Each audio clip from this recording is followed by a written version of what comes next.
Israeli Defense Forces strike Syria's military headquarters in Damascus. Israel says it is monitoring the developments against Druze civilians in southern Syria.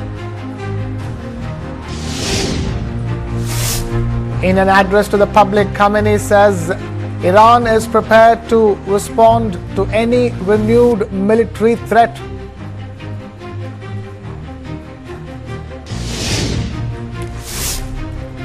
Agreements reached upon in the Union Jal Shakti meeting with the Chief Ministers of Telangana and Andhra Pradesh in New Delhi. Both sides agree on allocating Godavari River Management Board in Hyderabad and Krishna River Management Board in Andhra Pradesh.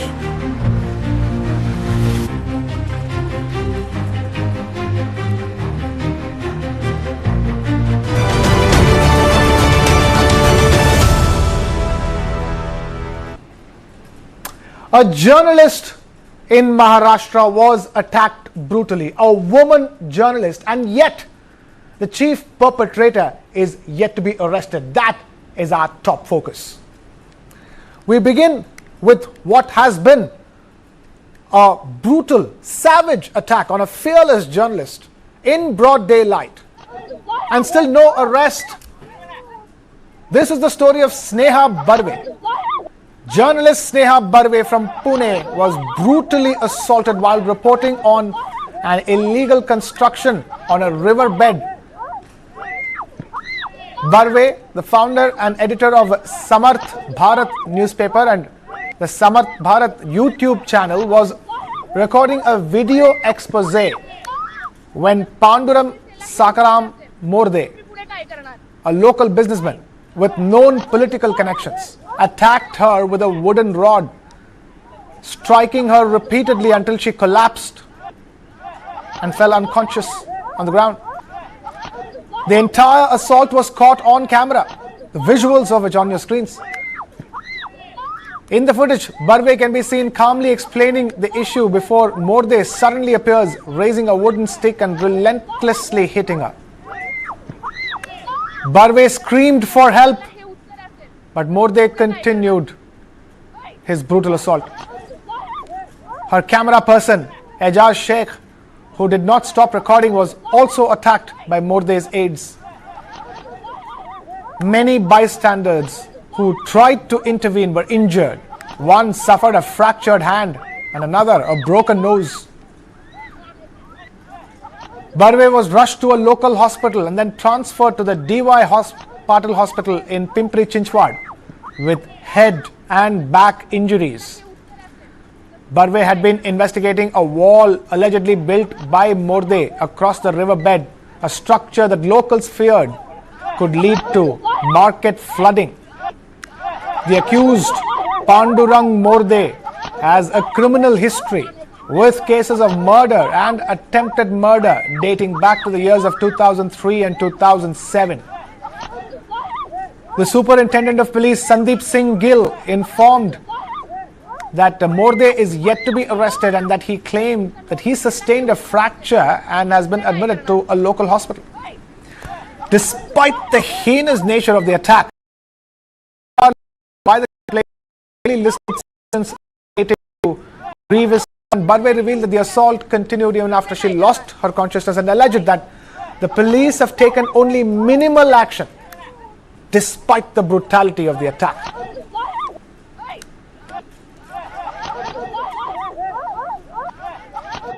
आपको support करने के लिए सारे journalist union सब खड़े हुए हैं आपके लिए. हॉस्पिटल से बाहर आया है ऐसा सुन रही हूँ मैं, लेकिन पुलिस ने उसे अरेस्ट नहीं किया है.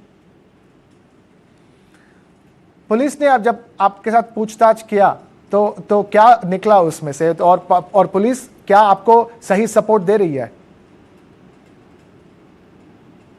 पुलिस ने बहुत नॉमिनल गुने दाखिल किए उनके ऊपर. एक्ट जो उनका इधर मंचर शहर में बहुत उनको डरते हैं लोग, और उनके सब अनलीगल बिजनेस है और पॉलिटिकल प्रेशर भी है. तो पॉलिटिकल प्रेशर के वजह से ही ये केस वो कंप्लीट नहीं कर पा रहे कि उसको अरेस्ट नहीं कर पा रहे। ये बताइए, जब आप ये रिपोर्टिंग करने गए थे, क्या आपने एक्सपेक्ट किया कि ऐसा कुछ होने वाला है? पहले से इतना ऑपोजिशन था आपको? नहीं नहीं नहीं। उधर गई थी मैं जब रिपोर्टिंग करने, तब ऐसी सिचुएशन नहीं थी। लेकिन मैं पूरा मेरा होने के बाद, उधर का ग्राउंड रिपोर्ट होने के बाद, मैं 5 मिनट में मेरा सब खत्म करके मैं ऑफिस जा रही थी, तभी उसने पीछे से मेरे को डंडे से मारा। Barve's assault is not an isolated incident, it's part of a disturbing pattern. Reports from UNESCO and Reporters Without Borders reveal that between the years of 1993 and 2025, a staggering 1,779 journalists have been killed worldwide while doing their job. And the toll continues to rise. 36 journalists have lost their lives in the year 2025 alone so far. A gender breakdown of the data reveals that more than 92% of the journalists killed were male and about 8% were women. India has recorded at least 62 journalist killings during this period, many of them in the line of duty while exposing corruption, environmental crimes, and local level wrongdoings. This incident has sparked many pressing questions. Let's begin by asking, why was there a delay in arresting the main accused? Who exactly is protecting the key accused, Pandurang Morde? Who is shielding the illegal construction mafia? Why invoke only mild sections in the FIR that has been registered? Is it that easy to attack the freedom of the press in India? Those are the big questions facing us after this brutal attack on a journalist in Maharashtra. We have Advocate Subhash Jha, political analyst, and Chandrasekhar Jha, spokesperson of Shiv Sena Uddhav faction, joining us on the broadcast. Let me begin by asking Advocate Subhash Jha, look at the cases that have been registered, look at the sections that are of the FIR. Clearly the police seems to be completely disinterested in taking up this matter, and clearly they are under political pressure. I'm in complete agreement with you that this is something which is very, very serious. If journalists who are seeking to expose serious crime, environmental crime, which is a crime considered to be as against the entire society, because ultimately if you're going to destroy our environment, not only the present but the future generation would also suffer. We are as such, we are starving for clean air. We would be still starving for something which is going to be scarce over a period of time. And look at the facts of this case seeks to reveal that there was illegal construction on the bank of a river. Now, I really wonder what the other authorities are doing. Are they sleeping? What the police is doing, what the Tehsildar or the collector is doing. And after this incident, look at this, the manner in which she was brutally assaulted for reporting, bringing it to the notice of the police, of public at large, so that the administration rise from their slumber. Now, if this happens, I see something very, very serious, and this reflects, something which is seriously, which the state administration has to see where we are heading for. Where we are heading for. Absolutely. Isn't that the point, Chandrasekhar Jha? By now, the state administration, because this brutal incident happened on the 4th of July, but we all got to know about it only when that video came out and released on social media, went viral, and then the outrage began. So by now, something should have been done, but no. The journalist in question, Sneha Barve, is still recovering in a hospital. I just spoke to her. She is so badly injured that she can barely speak, and neither does the police support her, nor anybody else. Only the journalists associations and the unions, have come together. But they also can only do so much. We need the state government to step in, isn't it? See, for last 1.5 months, if you see in Maharashtra, everything is against law and order. The government is following and doing. So if you see the nature and character of this government, they are continuously shredding all the criminal persons or the activists who are doing criminal acts. So in any manner, if you see the nature and character of this government, it is completely rotten, and they should not continue with this, because if you see the farmers' suicide, everything.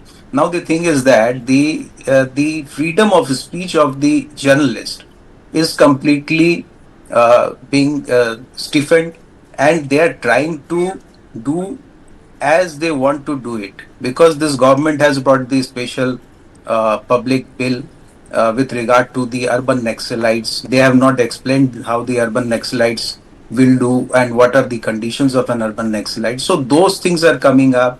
Eventually, if you see the acts in Badlapur, it was reported lately. The Pune accident case, the accused have been granted bail. So everything, if you combine, this government is a total failure. Okay. The second thing is that the right of freedom of speech is being taken away. And by this kind of assault, that is a brutal assault upon a journalist, it is very much condemnable, and as well as the police should take a strict action, because it is a grievous hurt amounting to death.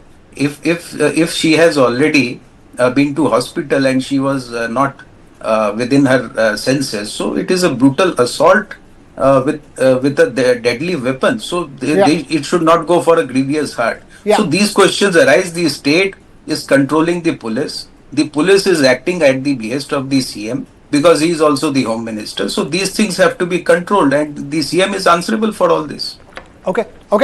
Advocate Subhash Jha, at this stage, talk to us, for this case to hold up in court in the first place. There needs to be better and more diligent investigation, and that FIR needs to be filed again.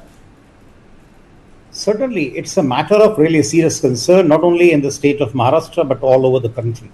Not only in the district of Pune, but all over the state of Maharashtra and elsewhere. See, I see degradation in the policing, and people have started taking police for granted. They think that they can get away by doing anything and everything.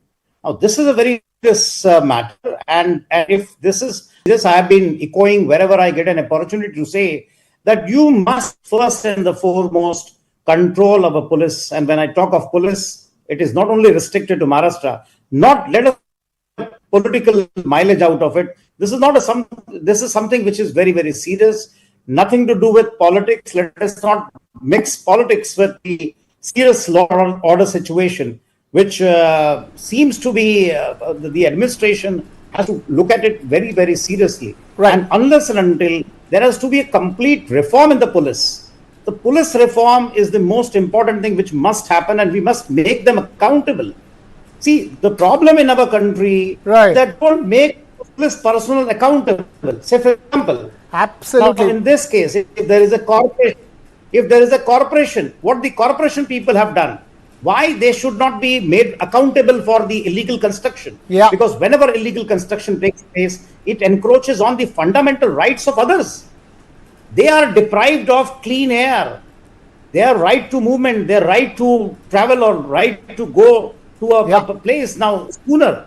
Now, what happens? This is slowly and steadily. You will find many of these water bodies and lakes, ponds, rivers have been made to disappear over a period of time in thin air. Yeah. So they have to be made accountable. This is a very, very serious matter. The police has to be made accountable. The local authorities have to be made accountable for environmental degradation. And more importantly, they need to be made accountable to what is happening to the journalists in their society, because they are the ones who have to be able to tell their story without the fear of being attacked, without a fear of their life. And that needs to be provided to them. I'm afraid we'll have to leave it at that. Advocate Subhash Jha and Chandrasekhar Jha, thank you so much for taking time out to be with us here on News 9. Police used water cannons to disperse BJD workers protesting against the Odisha government over the death of a college student who self-immolated herself in Balasore. Odisha's opposition party, Biju Janata Dal or BJD, took to the streets today calling for Balasore Bandh in protest against the Odisha government after A 20-year-old girl self-immolated because of a alleged sexual harassment by her own teacher. The BJD workers burnt tires on the roads in Balasore, expressing anger over the inaction of the government. BJD workers also demanded the resignation of Odisha's Chief Minister Mohan Charan Majhi and Education Minister Suryavanshi Suraj. Police said that they were monitoring the gathering with drones, besides making a heavy deployment of personnel on the roads leading to the secretariat. Security was also tightened in other government buildings in the city, including Rajiv Bhavan and Kharavela Bhavan, which are located in the vicinity of the Lok Seva Bhavan.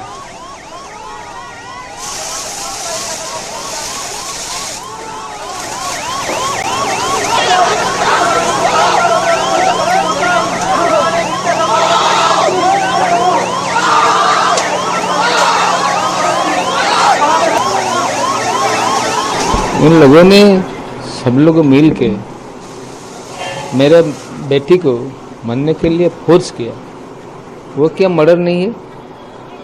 मुझे तो लगता कि ये एक साजिश है इन लोगों को। वो आवाज़ उठाता था कॉलेज में, इधर अन्याय होता था, गलती होता था, इसके बारे में कहता था, इसलिए इन लोगों को पसंद नहीं आया।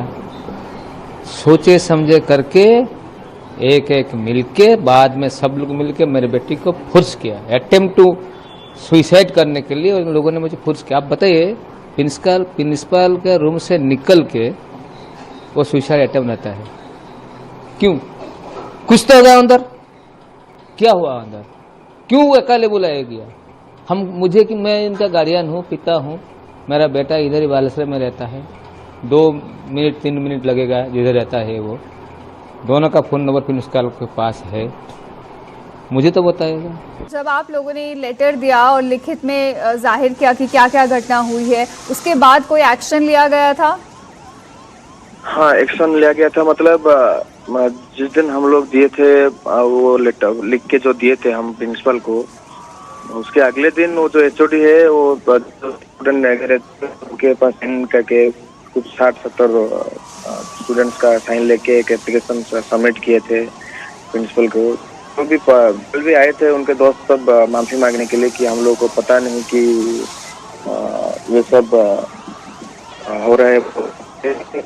हम साइन किए थे सिर्फ माफी मांगने, तो कुछ चल रहा है। और जो कमिटी रिप्रेजेंट किया तो कुछ नहीं था, किया गया था। तो कमेटी भी ज्यादा दबाव नहीं डाली, सिर्फ उनका कोलिक है, उनको ये सभी साजिश चल रहा था उधर। और इस समय फैमिली की क्या डिमांड्स हैं जब ये सब हो चुका है? देखिए, फैमिली की तो डिमांड सिर्फ उसको कैसे भी करके जो विक्टिम लोग है, इसका पीछे किसका भी जिन लेक्चरर, जिन एचओडी, जिन जो डिपार्टमेंट रखते हैं, उन्होंने ट्रू इन्वेस्टिगेशन पर लेक्चर चल गए, उन लोगों को कड़ी से कड़ी सजा मिले। और जैसे ऐसे सजा मिले कि कोई भी भारतवर्ष में कोई भी भाई उसका बहन का, कोई भी बाप, कोई भी माँ उसको बेटी को ना खोए। इसे यही डिमांड है हमारा। ये तो एक वो तो चली गई, उसमें क्या, वो तो चली गई, वो तो हम लोगों को छोड़ के चली गई, क्या कर सकते हो? आपके लिए बहुत डिफिकल्ट होगा।